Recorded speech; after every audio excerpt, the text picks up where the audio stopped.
Au niveau du cinéma, je ne pensais pas qu'il y avait autant de manifestations de harcèlement. Ça a chamboulé en fait le monde du cinéma en fait. Ça a juste fait du bruit, on en a parlé, c'est bien, mais il n'y a pas eu franchement de changement. I come in peace. I deny drugging and molesting a woman at his suburban Philadelphia home 14 years ago. Autant de manifestations de harcèlement. Pour ma part, moi je me comporte bien, donc à ce niveau-là, il n'y a pas de souci. Après, c'est vrai que voilà, quand on voit des regards insistants, voilà, on ne va pas intervenir, mais voilà, on jette quand même un petit œil, on regarde pour pas que ça aille trop loin. Après, on entend souvent dans le métro des annonces sonores pour prévenir en cas d'agression, ce genre de choses. Donc voilà, on a les numéros en tête et on sait ce qu'il faut faire si vraiment ça va trop loin.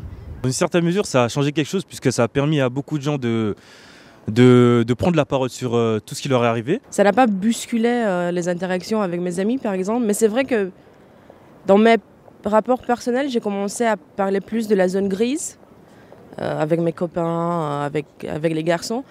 Et en parlant de ça nous a, on s'est rendu compte que c'était vraiment compliqué et que c'était plus que l'idée de harcèlement ou de viol, c'était la zone grise qui posait problème parce que c'était le fait en lui-même d'être dans la zone grise où les gens ils veulent pas se dire moi je fais ça.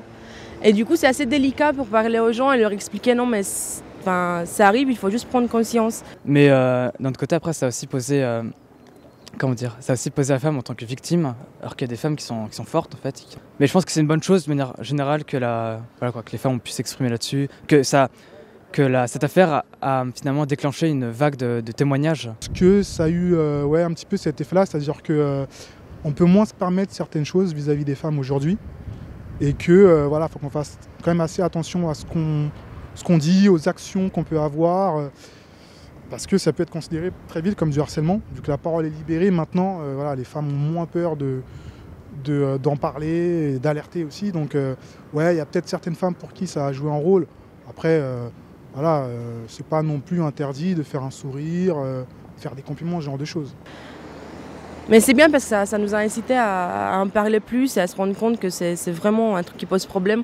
Parce que tout le monde s'imagine que le viol, c'est le grand méchant violeur. Un acte de violence que tu subis avec quelqu'un que tu connais pas, alors qu'en vrai ça peut juste être une façon un peu plus lourde de parler aux filles ou des trucs les gens ils n'ont pas conscience de ça. Et je trouve que ça on a commencé à parler après MeToo et Balance ton port et c'est pas plus mauvais quoi.